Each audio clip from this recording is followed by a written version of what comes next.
He was most definitely making her nervous. Not even an innocent debutante would believe he was talking about the conservatory with a remark like that.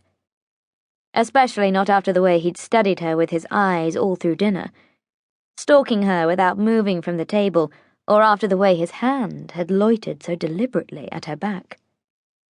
What was worse, his attentions had aroused her. She was honest enough to admit it, to herself at least. This place holds the heat in winter. The glass makes it possible to trap the heat from the sun. She was rambling out of some desperate need to minimize the tension that had sprung between them. Your father liked to come here when he was well enough. Henry and I would bring him and spend the afternoons reading. She stopped suddenly and faced him, realizing she hadn't offered any condolences.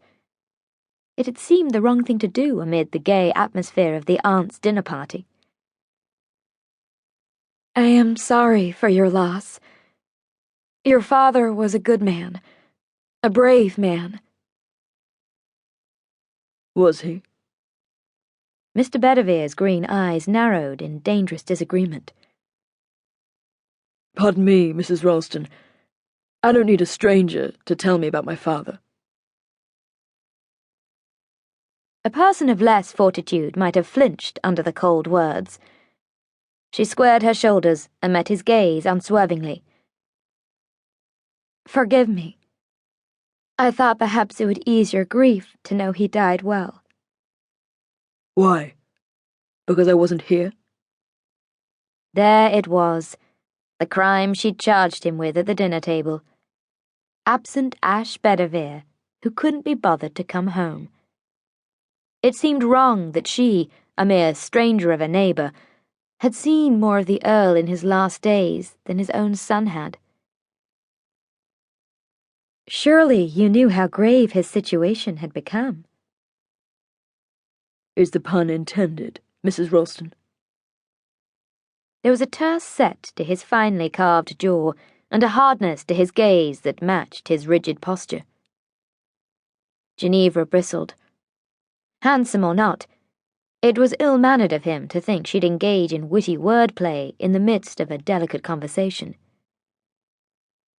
No, the pun is not intended. Was your absence intended, that is?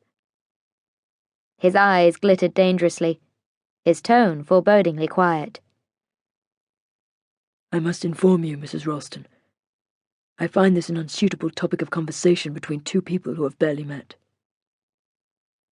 Genevra tilted her chin upwards a mere fraction, letting her cold tone convey just the opposite. My apologies for any untoward assumptions. His eyes were studying her again, the hardness gone now, replaced by something else more feral. You shouldn't say things you don't mean, Mrs. Ralston. The faintest hint of a wicked smile played on his lips. The dratted man was calling her out, fully aware she hadn't really apologized. And you, sir, should know better than to scold a lady. Genevra opted for the high road. Why is that? He stepped closer to her, the clean, manly scent of him swamping her senses, his nearness hinting of the muscled physique beneath the clothes. He was all man, and there was no place for her to go. She'd backed herself against a stone bench. This was nothing like being with Henry.